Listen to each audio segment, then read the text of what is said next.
Travelling to the interpretation station, please alight now.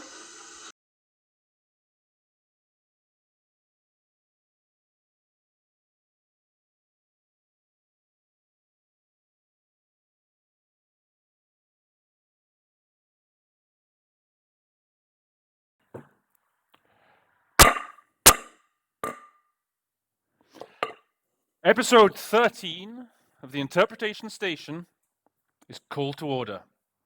Please take your seats, ladies and gentlemen. Good afternoon, everybody.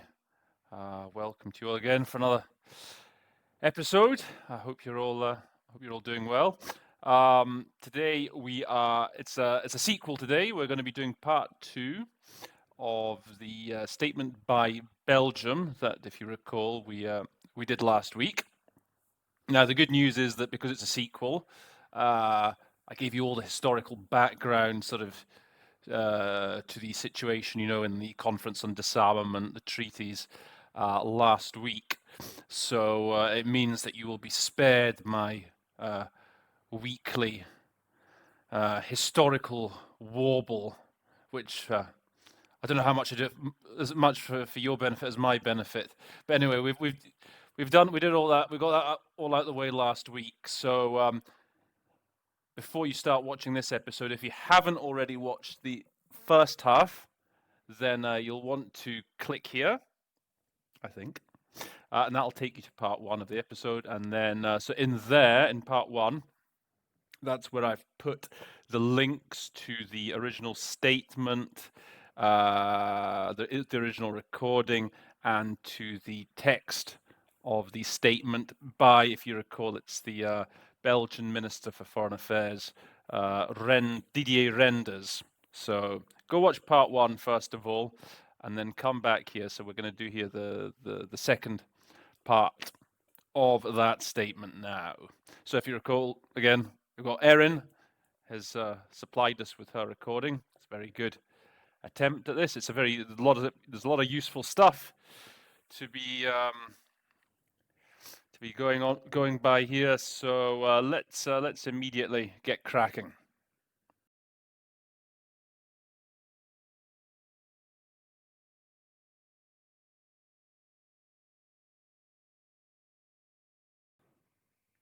So here we go. The violation of the norm banning chemical weapons has also contributed to this growing mistrust. Okay, so just a couple of interesting quick things. So yeah, norm, when they say in French the norm, I'm fine in English with saying norm. You can also say standard if you want. Norm I'm fine with. Interdisons les armes chimiques. Prohibiting, banning, I guess, is actually probably the most obvious one, since it's they always talk about banning chemical weapons. Although in the actual convention that we're about to come to, it's called the prohibition, but of use of chemical weapons. But yeah, ban, prohibit. You can also say outlaw. I often use outlaw as an alternative as well. The exemplary moral force of the Chemical Weapons Convention. Okay, so here it is, the Chemical Weapons Convention. The moral force, the moral, perhaps for la force, power, the moral power. It's not a big deal. But anyway, so this is a very important convention now that she mentions here. To give it its full name, it is the Convention on the Prohibition of the Development, Production, Stockpiling, and Use of Chemical Weapons and on their Destruction. That's a bit of a mouthful. So you are allowed to just call it the Chemical Weapons Convention or the CWC. Okay. Make sure you call it this if you're going to go with the acronym, which is perfectly legitimate. Make sure you say CWC, not the CCW, because the CCW is a different convention altogether. That's on, I think it's on conventional weapons. So make sure you call it. If you give the acronym, make sure you get the letters in the right order. It's the CWC, and well, we're going to come to who the governing body of that convention is. I'm going to, in a couple of minutes, we're going to turn to what's known as the OPCW. So anyway, let's just go on a little bit further for the moment.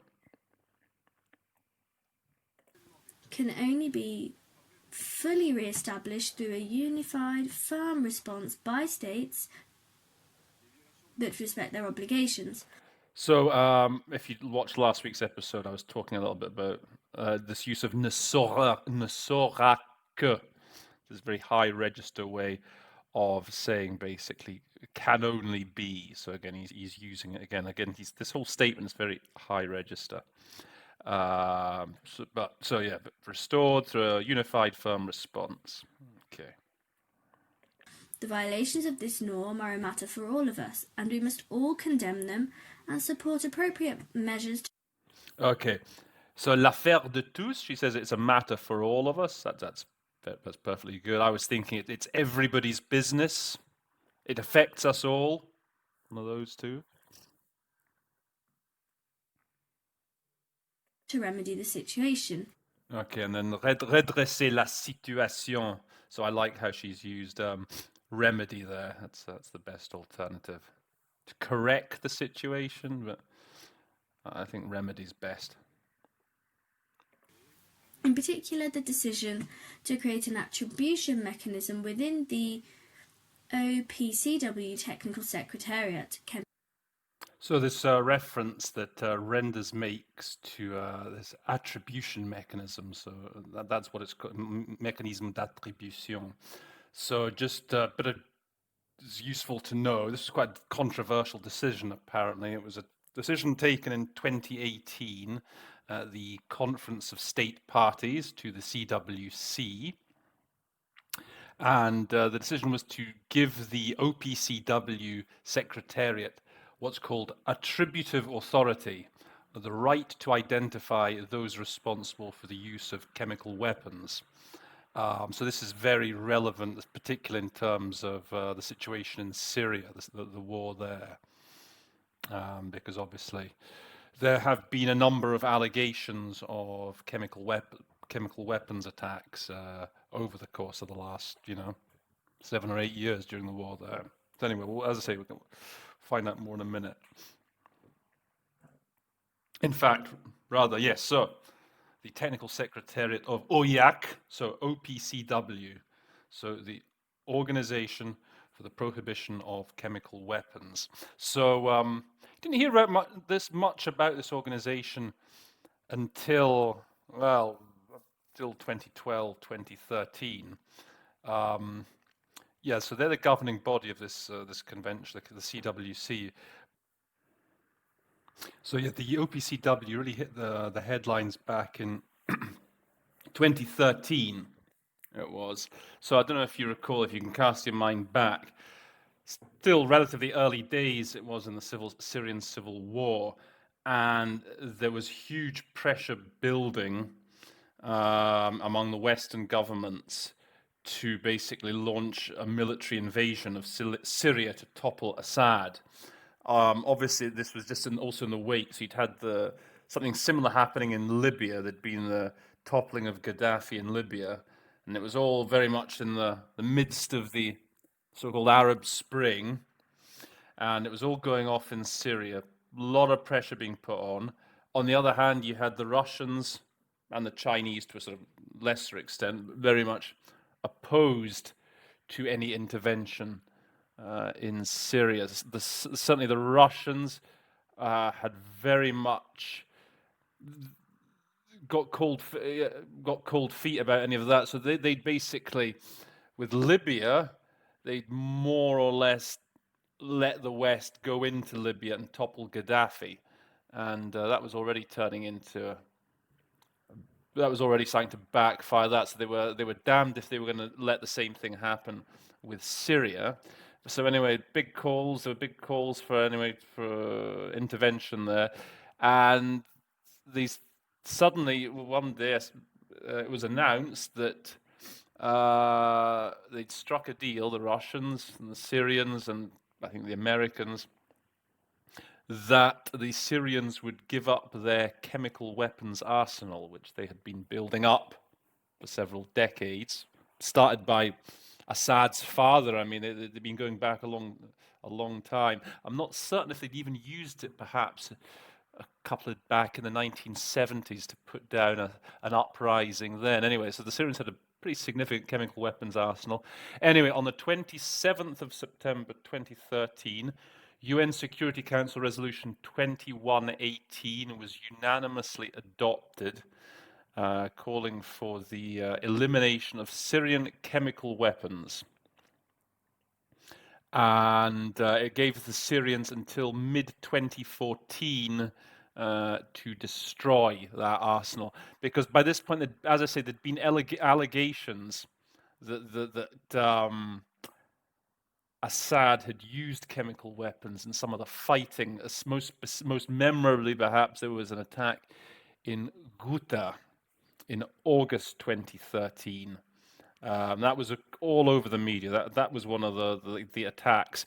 I don't even know if they even proved exactly who did it, because so Assad and the Russians were actually saying that on the contrary, it had been the opposition, the Western-backed opposition, that had basically set the whole thing up with a view to sparking a Western military intervention.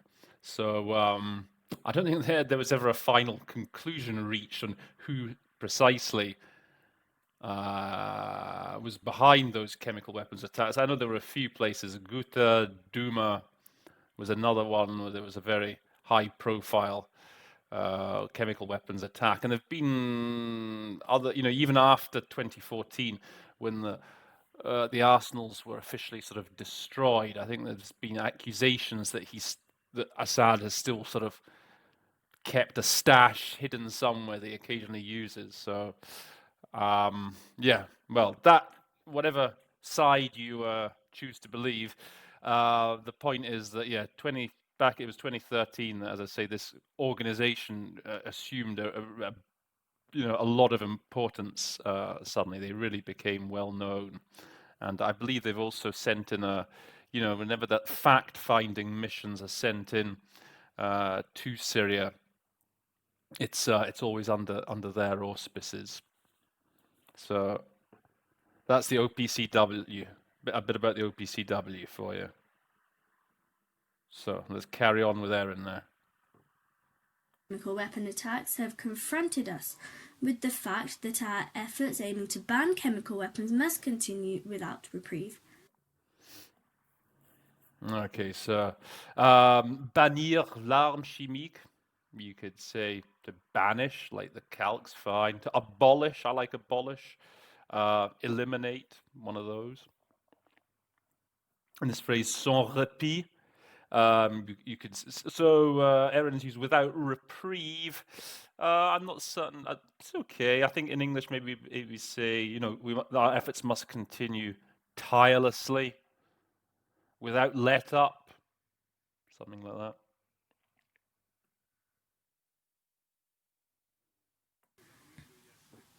In order to better equip the OPCW for this task, to provide the Technical Secretariat with the most effective tools for analysis and capacity building.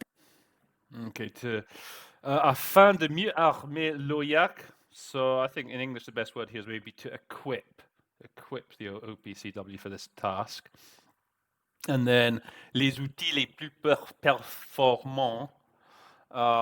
I think she said the most effective tools, which is definitely the best word. I know you hear sometimes, I've heard in English, you'll say performant in various contexts. I mean, that's a really nasty word. I don't think that works well in English, performant. So yeah, effective, I think, is very much the best solution for performant. Un renforcement capacitaire, capacity building, as she says. Belgium has donated €2 million to the construction of a new laboratory in the Netherlands. Okay, so octroyer un don.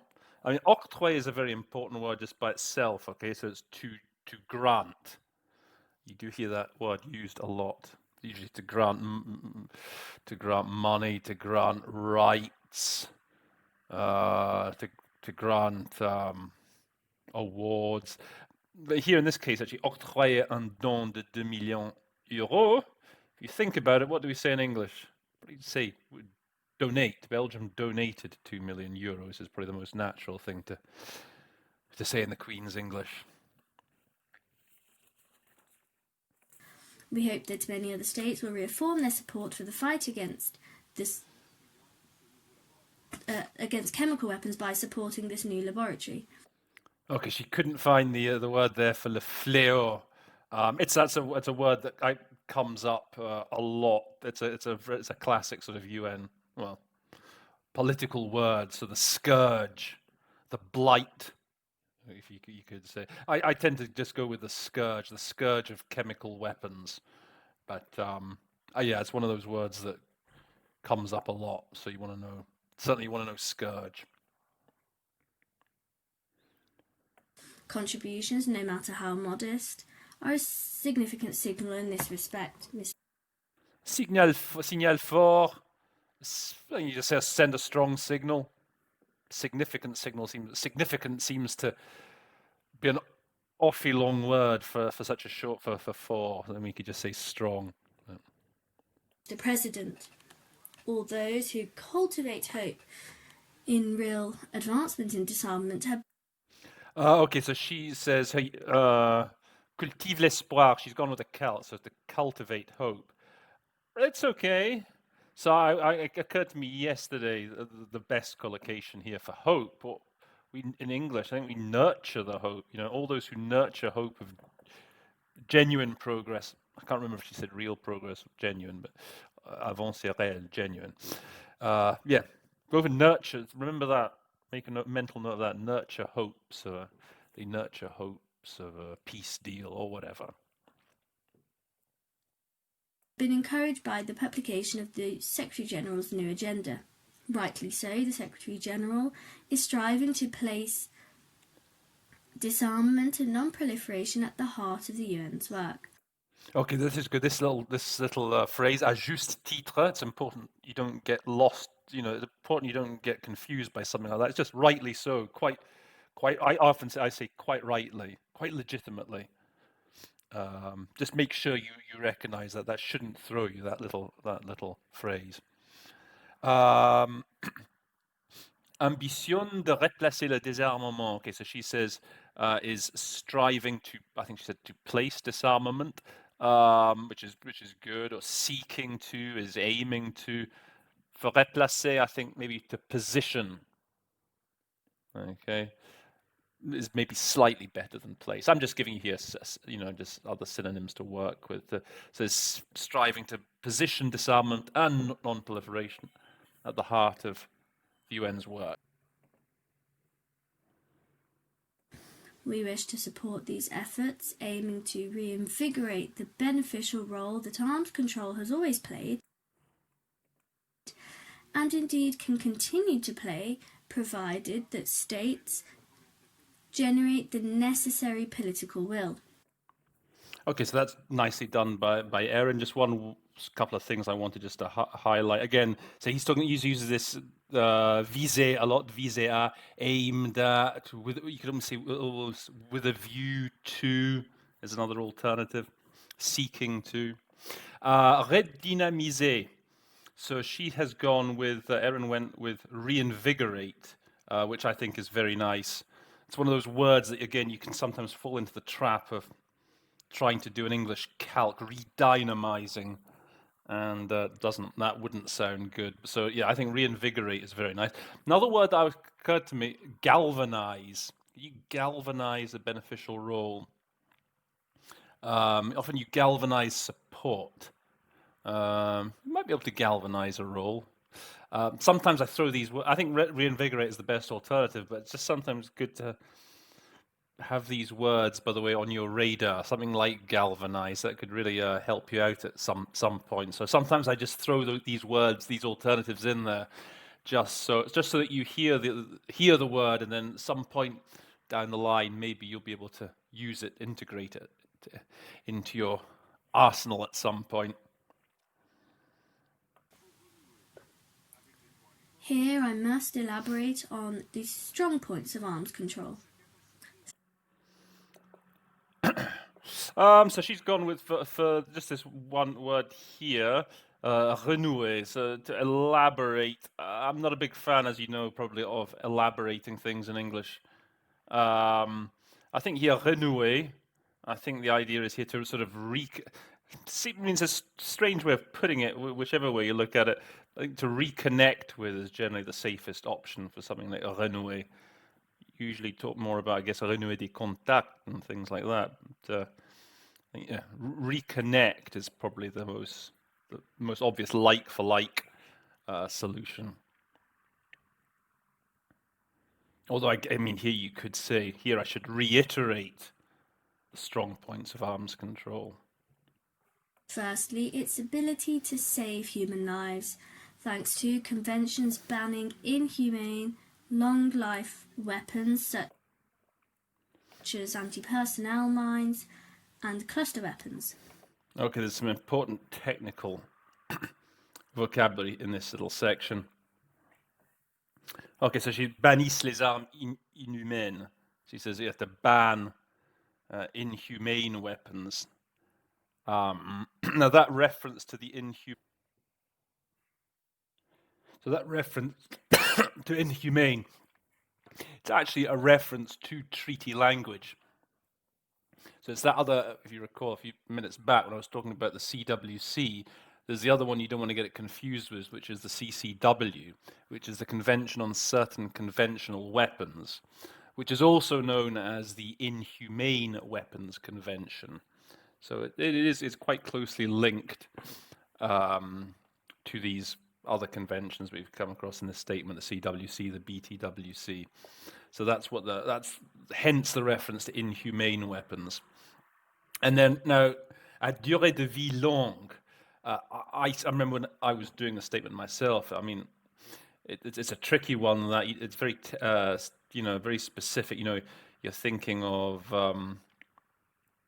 like food products with.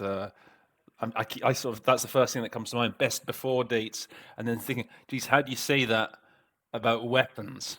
So I had to go and dig a bit. I had to look up, try and find a good term. So I think the best solution I found was with a long service life when talking about weapons. That's a good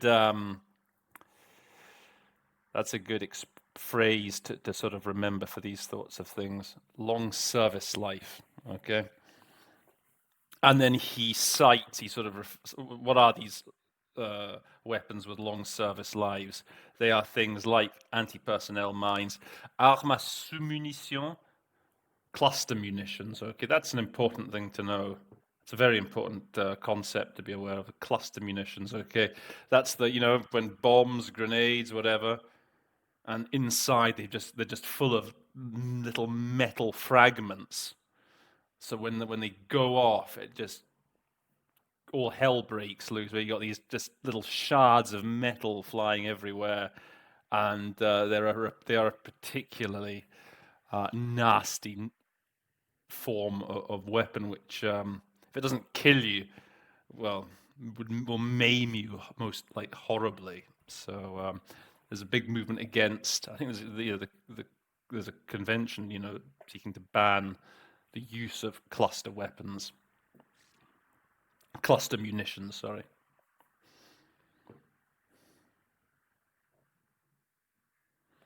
Thanks also to instruments and arrangements to combat the illicit trafficking of weapons and forewarning their diversion.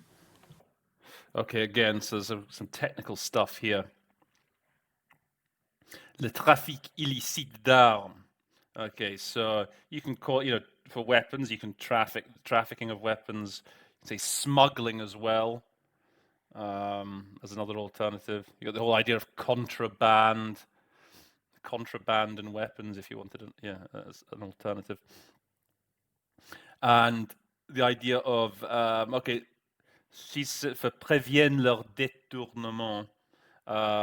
So you wanted to prevent their diversion. So she's used forewarn. I think it's more case just preventing here. But the idea of diversion is very important. This word comes up a lot in this context, détournement. And the idea is diversion from licit channels to illicit channels. Now, there's a couple of things that are important to understand here. So obviously, you have weapons. You have weapons that are legally manufactured, legally made, legally sold, and whatever. And that's sort of known as the licit trade, the legal trade. Okay, but what you don't want is those weapons to basically get diverted from those licit channels to illicit channels, where they then then you have the whole business of smuggling and trafficking. And one thing to sometimes look out for when they're discussing these sort of this concept, sometimes in French sometimes in English, I guess it's the same. Hearing that I in illicit as opposed to just licit. Just watch out for that thing. But I mean, usually the idea is their diversion from licit or legal channels to illicit, illegal channels. So that's just one thing just to keep your ears peeled for when you're doing meetings on this kind of subject. Second, arms control promotes trust between states. Therefore, the New START Treaty, which is the only existing restriction on the deployment of strategic nuclear weapons, must be retained and extended beyond 2021. Okay, so a couple of ideas here, a couple of things. Okay, promouvoir la confiance. He used this concept that comes up quite a few times in the statement. Promote trust, build trust, maybe. Confidence. I mean, they always talk about confidence building measures. So, yeah, you want to have a couple of alternatives for that notion. And then again, refers to the New START Treaty, which I looked at in part one. Give you some of the background. La seule restriction existant. Okay, so you can say a restriction, existing restriction. I had a really good word come to mind though yesterday for a synonym for restriction: a curb. It's the only existing curb on whatever it may be. Just I find myself saying restriction a lot. Restriction from other languages because it's such an easy word to go to. But if you want to jazz things up a bit, well, there we go. Go curb plus curb, one syllable, restriction, 3 syllables. Might save you a little bit of time. And now, a comment I was going to make here on the last bit of this sentence. Doit être conservé et prolongé. Now, these are two classic examples of calques, of a situation where you might be tempted to use the calque. You might just I don't know, you're under pressure. You say they must be conserved and prolonged after 2021. Now, if you were to say those two, you could probably get away with it. It could work in English. But they just don't sound quite right. I mean, conserve. I mean, what do we conserve? We tend to conserve fruit, don't we? Canned tinned fruit. And prolong, again, would we talk about prolonging agreements? I think we'd rather say something like for conserve is to preserve would be more natural in English. And for prolong, we would extend. Now, why do I say this? Now, I think 90% of the time, the listener probably wouldn't even notice, that you'd said conserved and prolonged, let's say. But let's say you're doing an exam, all right? And now, I've never actually officiated an exam or marked an interpretation exam. But if I ever do, right, and if I was to hear two calques like this, conserve and prolong, it would immediately cause me to raise an eyebrow, I think. And I would immediately think, hang on, is this guy maybe just sort of winging it?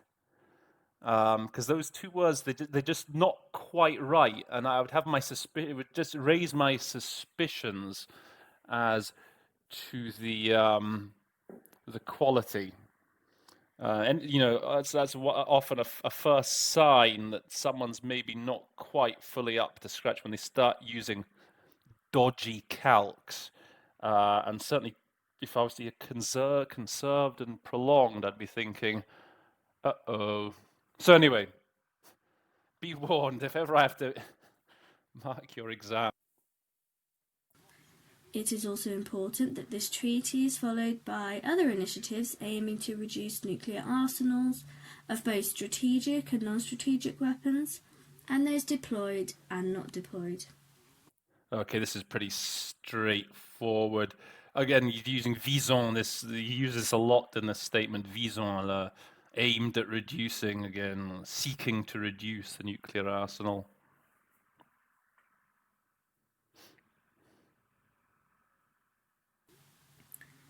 There is now less contact between the two nuclear superpowers when it comes to arms control than during the Cold War. Therefore, new mechanisms and forums of contact must be implemented to promote dialogue. Okay, so this is still, yeah, this is pretty straightforward stuff. Favoriser le dialogue. It's always just useful to remind you of a word like favoriser, to promote a dialogue. I think I've said this before. I like fostering dialogue. I think the F in favoriser, it triggers my association with favoriser and foster. You wouldn't want to say to favor. By the way, speaking of those calcs, like I was a moment ago, I wouldn't want to, if I heard favor dialogue, I'd be like, uh-oh. So, yeah, promote, foster. The obligation to improve transparency and to strengthen mutual trust stems from... So again, he's renforcer la confiance, strengthening mutual trust, enhancing mutual trust. There's loads of sort of different combinations, actually. Like I said before, build trust. And then, yeah, découle de, she said stems from, derives from, arises from. Formally assumed obligations of nuclear states within the framework of the review of the NPT. One little thing I should maybe correct Erin on here. So, les états nucléaires, the nuclear states, you want to really call them the nuclear weapons states to be more clear. You got the nuclear weapons states and the non-nuclear weapons states. That's really the right nomenclature to be using. This obligation is part of the effort to reduce risks faced by each nuclear state. Okay, this last word here, it's deceptive. It's a bit deceptive. Okay. Cette obligation fait partie de l'effort visant à réduire les risques auxquels chaque État nucléaire est tenu. Now, so she said faced, Erin, and I can understand why, because that's that's where it seems to be leading to when you read the sentence. You think, oh yeah, that every state is confronted, but that tenu, it doesn't actually refer to the risks. It refers to the effort. Okay. Very deceptive. I had to speak to a colleague to double check this myself, so I don't blame you if you got it slightly wrong. But so what he's actually saying is this this commitment is part of the efforts to reduce risks that each nuclear weapon state is bound by, the efforts that it's bound by, or that it is required to do. So it's an interesting little grammatical note in that sense.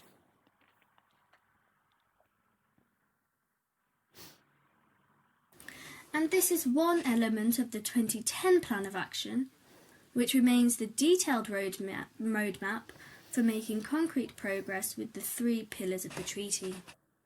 Concrete progress? It's all right, I suppose. Tangible progress, I think, is better. Concrete's one of those slightly dodgy ones. I can forgive it used as an adjective, I guess. What I couldn't forgive is if you do hear concrétiser, okay, sometimes. Concretize, I couldn't forgive that. That would be too far. That would be a step too far. I can just about live with concrete progress. I prefer tangible, but not to concretize ever. Okay.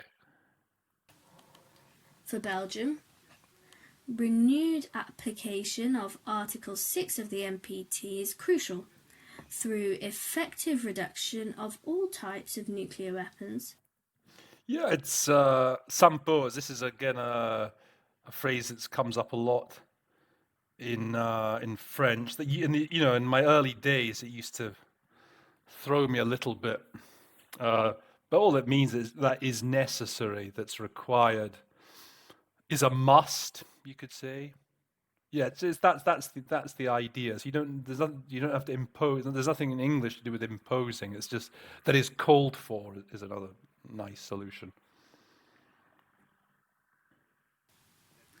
Decreasing the role of nuclear weapons in defence doctrines, efforts to extend alert times, and risk reduction measures for accidents or unauthorised attacks. Okay, so a few things in this second half of this sentence here. Diminution du rôle. So Erin's gone with to decrease the role, which is okay. I think to scale back the role might sound, again, better English. Now, this whole section, allongement des temps d'alerte. And I think she said extending alert times,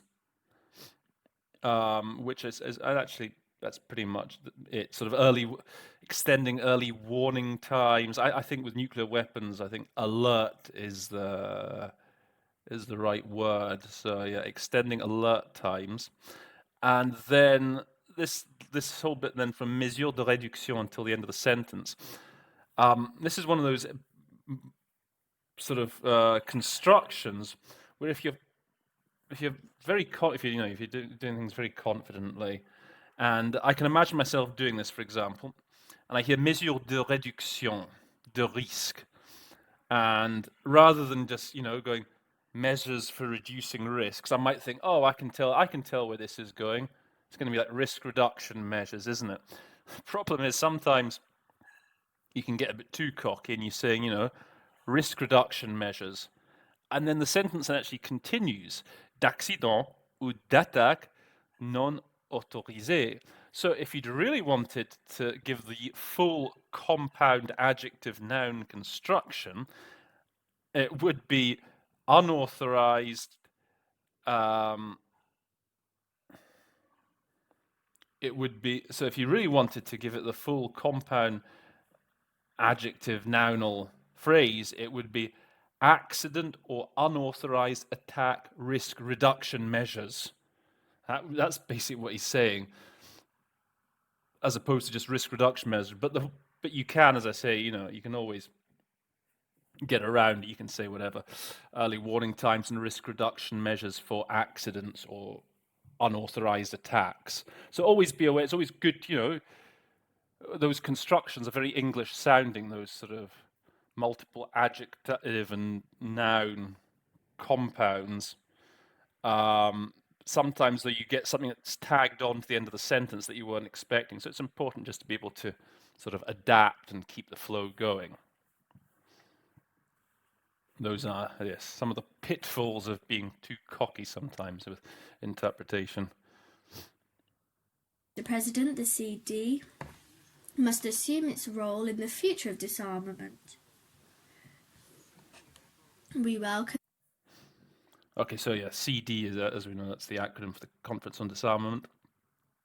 And dans le chantier du désarmement, okay, chantier is, it's like a chantier is, if you see it on the roads, it's like road works, okay? It's like something's taking place. Often it can be like a project. I think in this context, the most obvious thing is in the field of disarmament, in the sphere of disarmament. Qui se présente devant nous, taking shape before us, or just before us.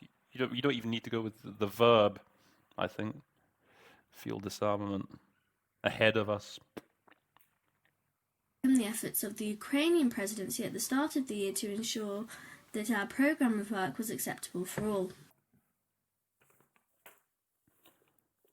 Arriver à une is often to reach, unless you're actually physically moving. I think often arriver à une solution, in this case, arriver à un programme de travail, you could say to reach a program of work acceptable for us all. This work allowed us to identify conflict areas and current challenges.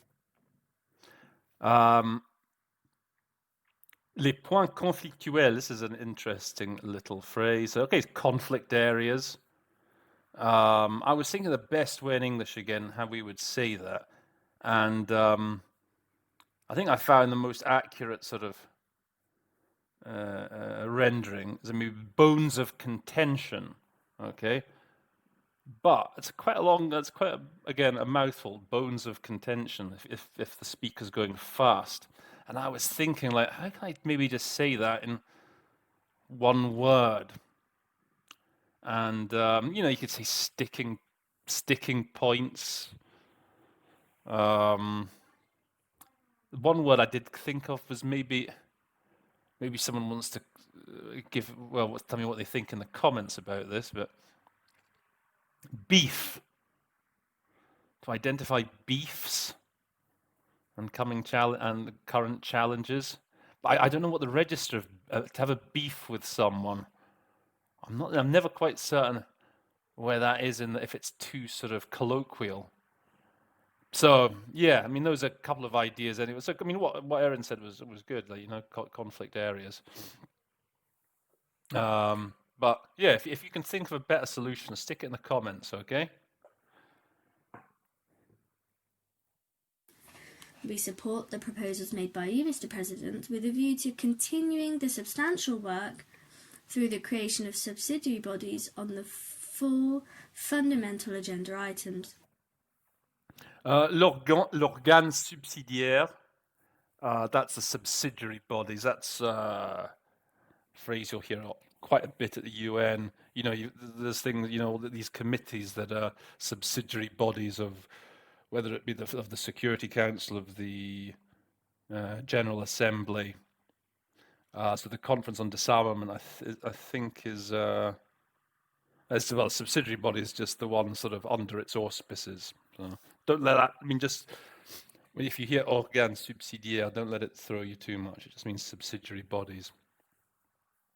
L'agenda fondamentaux, the fundamental agenda items. I think you could, as a calc, yeah, the bit of for, I think maybe just under the 4 main agenda items is perhaps a little bit more natural sounding.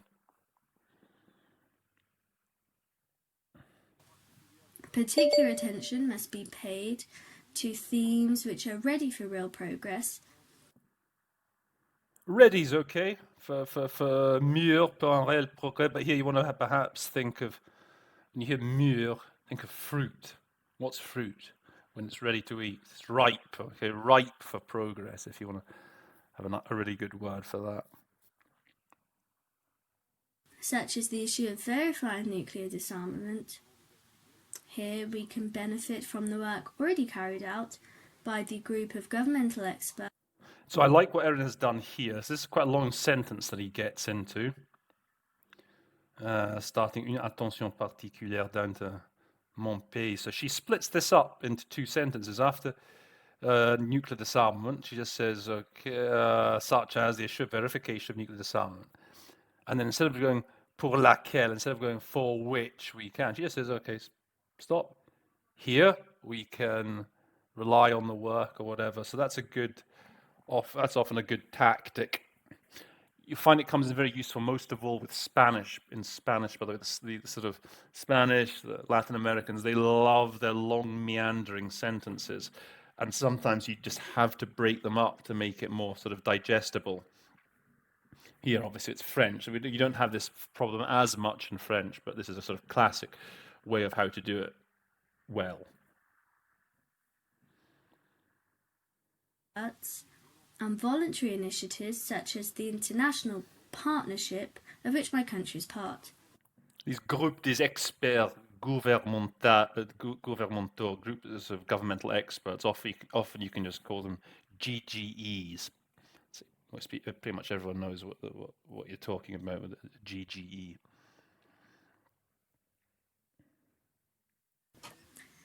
Real progress seems to be within arm's reach, but it is dependent upon good cooperation and dialogue based on mutual respect within the CD. Okay, yeah, so she said within arm's reach. I think you could, à portée de main, you could just say within reach. Tributaire is a very high register way of saying, so she said dependent on, reliant on. You'd be surprised how little, by the way. Okay, so rely on is a word that when you speak English on an everyday basis, you use all the time. But for some reason, at least this is what I find, that when I'm doing statements, I don't seem to use it much. I always seem to go to something like depend on or dependent on. So just to say that that's very much a valid synonym of dependent of is reliant. Often, in French, they'll say nous comptons sur, we're counting on. Whereas often in English, you just say we're relying on. You find you say the count because it's so similar to compter. But yeah, rely is always a good word to have handy. We are open to discussion on the working methods and composition of the CD, and we can support your proposal to nominate a special coordinator in this respect. Okay, so nomination d'un coordinateur spécial to nominate, appoint, to name. We believe that the operation of the CD would benefit from greater continuity between presidencies and a smoother transition between years. Okay, so this is a reference. I think I mentioned it again in part 1. So this, the conference and disarmament, they have a rotating presidency. You get 6 presidents every year. So there's a very high turnover. That's what the reference is to. Le fonctionnement de la conférence, you say the work. You hear the work of the conference, the operations of the conference, for something different from the functioning. Transition souple, very, what Erin said, smooth transition. At present, the mechanisms of the CD start up too slowly at the beginning of each year. Okay, this is an important little bit of important phrase. La machinerie de la conférence. So if you're not familiar with it, so she's changed it. She's called it the conference mechanisms, but you can talk about the machinery. So this is one of those occasions where I would actually I would prefer the calc. So they talk about the disarmament machinery, for example. So the machinery is very much the word that the delegate would want to hear. Okay. And so yes, se met trop lentement en route. So yeah, it takes too long to get going. Mr. President, I will end my statement as I began it on a note of hope. Despite the ongoing modernisation of nuclear arsenal, the deterioration of the international legal framework and institutional difficulties concerning disarmament mechanisms. Okay, did you hear it? So yes, so this is a note especially for you, Erin. So it's the disarmament machinery. Okay, so you don't have to do anything to la machinerie. And then effritement. So he's used this this image quite a few times in this statement, actually. So she said that, yeah, the deterioration of the international legal framework, perhaps if you really want to convey the same image, perhaps the erosion of the framework. The crucial need to reduce risks calls for a return to the good practice of arms control as a driver for the re-establishment of trust between states. Okay, so that's good for l'impératif. So she said, gone with a crucial need. I think you could also probably say the But you could probably say the imperative of reduction, again, the calc. But crucial need is if you want to just,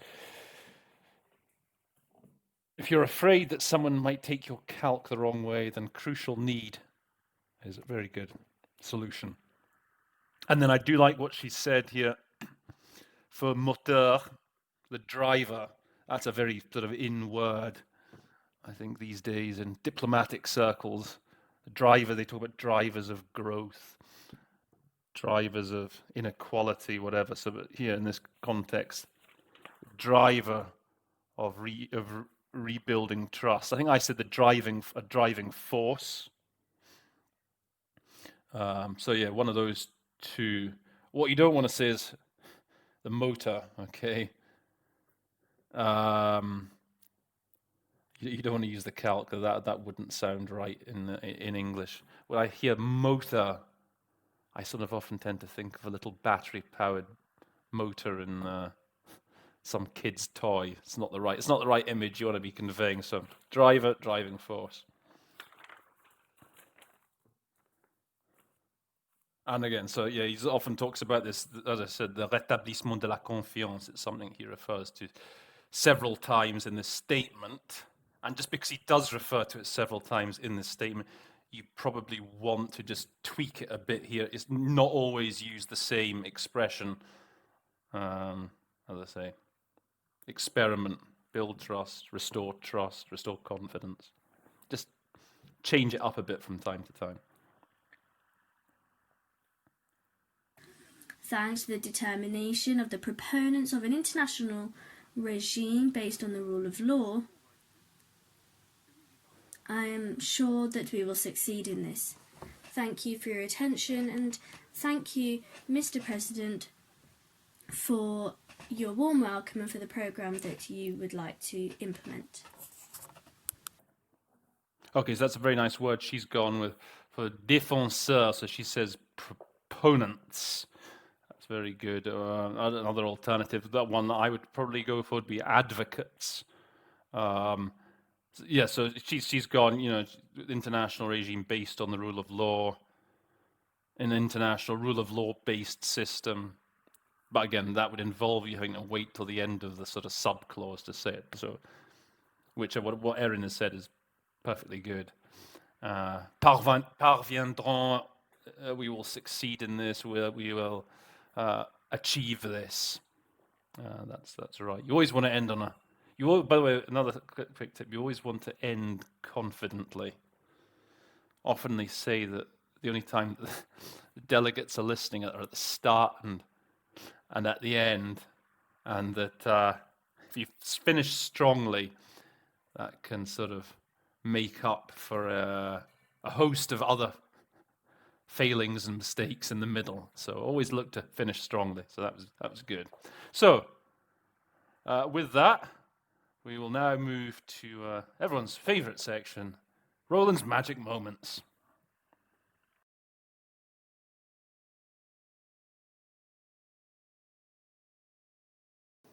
So here we are, and it's time then for Roland's Magic Moments. Now, you might be asking yourselves, what on earth is going on in the background here? Well, to be honest, I actually filmed this section 2 days ago, and then I've just been editing it now, and I got to the end and I found, I don't know, Roland's Magic Moments has disappeared. So here I am again doing Roland's Magic Moments. I have to hurry up. My daughter's taken my computer, so I've got 5 minutes to do this in, then she's got some sort of online dance class or something.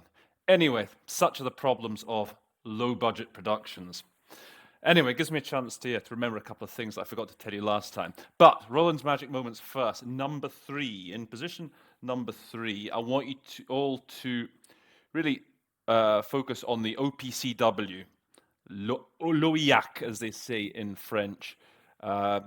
Go to the website, read up more about them, because they are a big player, as I said before, and they're going to continue to be a big player as long as unfortunately the civil war in Syria goes on, and at the same time, as I say, they are the governing body for implementation of the Chemical Weapons Convention. Then, silver medal Number 2 goes to my moment of inspiration for the word restriction, so curb, a curb on whatever it may be, just for something different to use other than restriction. Maybe just write it down before a meeting, because virtually every statement talks about restrictions in some form or another. So if you use it once, that will sort of embed it a bit in your mind, and then you can start to throw it in more often. So a curb for the word restriction. And in first place today, Roland's most magical moment of the day is, okay, I want you to really get it into your skulls, this whole notion of the trafficking in weapons moving from licit channels to illicit channels. The idea of that they're being diverted from the licit to the illicit. And obviously when they enter illicit, suddenly then they're being smuggled, they're being trafficked. Gun running, there's another expression, by the way, that's useful, just for change things up. Gun running. So those are Roland's 3 magic moments of episode 13. Now, the things I forgot to say the first time round, which I can now take advantage of and remind you, are, I didn't say at the start, did I, that you want to, first of all, you go to the description box, because in the description box, I've left the links to the original statement, and I've left the link to the text of the original. So all you need to do is go there, download, or rather, follow the link to the original, record yourself interpreting the original, and then download the text version, print it off, and then watch the episode. Follow along, compare what I have to say to what you've done, and then take notes. And what else I was going to say? Oh yeah, an appeal to you viewers to send in work. If you want like a free lesson for me to do that, for me to sort of break down something you've done, then please do send your work in any language, Spanish, French, Russian, and I can have a lesson devoted all to you. Yeah, no, I can do it anonymously as well. I don't have to give you a name, but yeah, so please send in your work, And then, yes, the final thing I wanted to say is, yeah, if you've enjoyed the episode, smash the thumbs up button. Click on subscribe if you haven't subscribed already. It would be much appreciated if you subscribe, pretty please. And, well, that's about it for today then. So I think I'll be able to fire out another episode for you next week before Christmas. That's my aim. So I'll save all the Santa Claus hats for then. And in the meantime, I guess that's it. So with that, episode 13 of the Interpretation Station is adjourned.